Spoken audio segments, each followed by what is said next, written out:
Hi guys, so today we've got a GU in with the Drifta rooftop tent that we're going to be removing the current roof rack setup and putting a set of our rails and wing on. So as you can see at the moment, this tent is sitting miles high. So we'll show you full in depth of how we're going to bolt our rails to it. It's really quite easy and really get this looking nice, slim and low profile.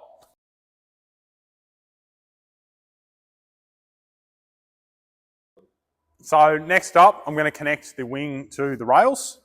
Quite simple. Connect that. Going to use sort of the provided bolts. You can use the black hex ones. I'm just going to tack that on.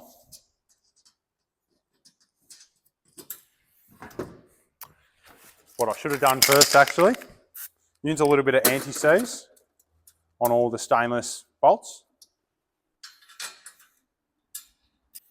Now I can do the same to the other side. And I'm just doing this loosely for the time being.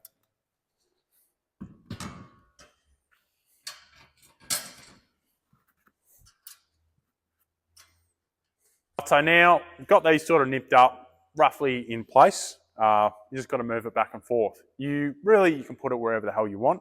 I'm just going to line up the wing with sort of this lip, and then you just want to check to make sure, oh yeah, sweet, I can get to most of these holes without hitting the bars on the bottom of the Drifta tent.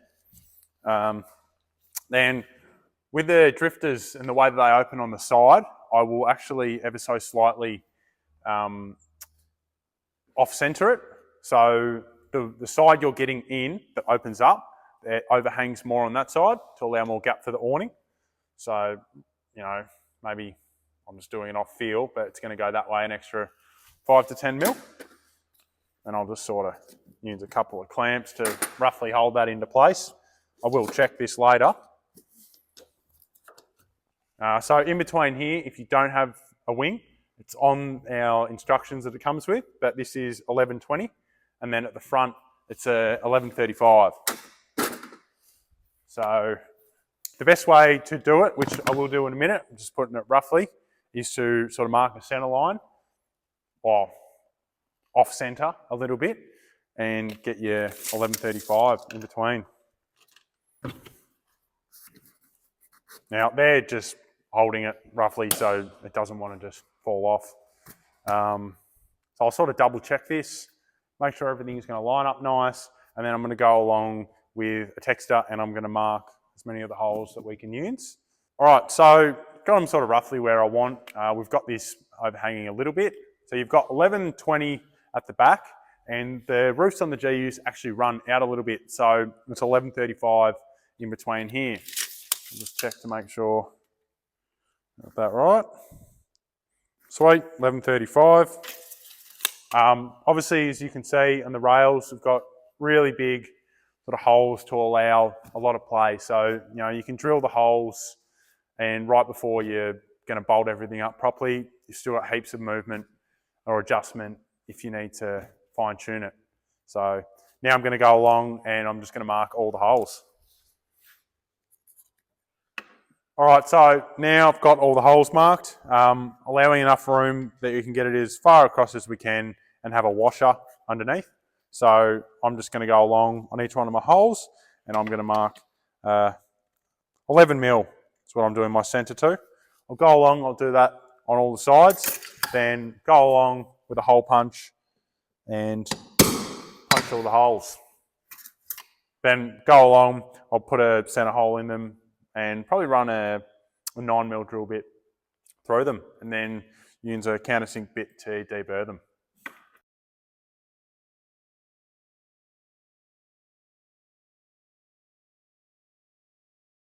Something I forgot to do on the camera before, just got to mark your rear wing too. So 1, 2, 3 holes, going to do the same thing, drill and punch them as well.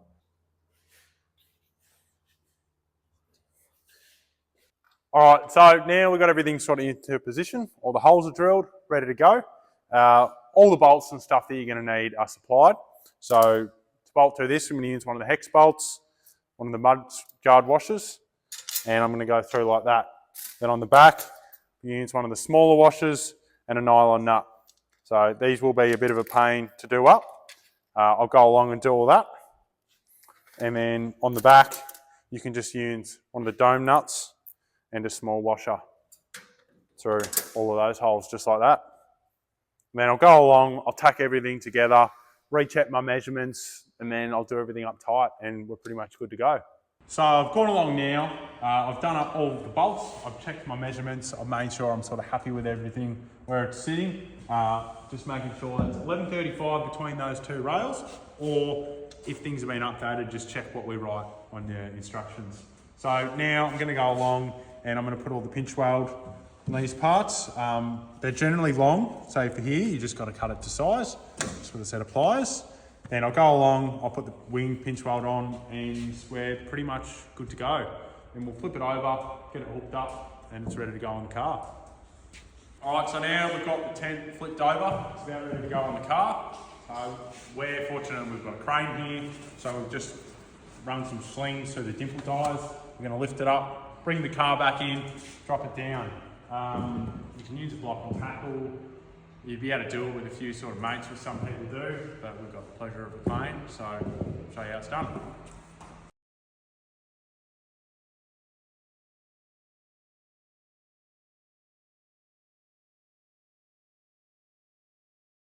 So we've got the tent all mounted up, we're putting the brackets on, doing them up tight. Now, these rails are quite nice on this car, but some have a bit of variance in them.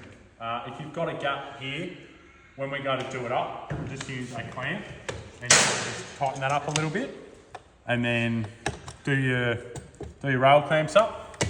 This one doesn't need it, but for some people that have bent gutters, that's just what we do.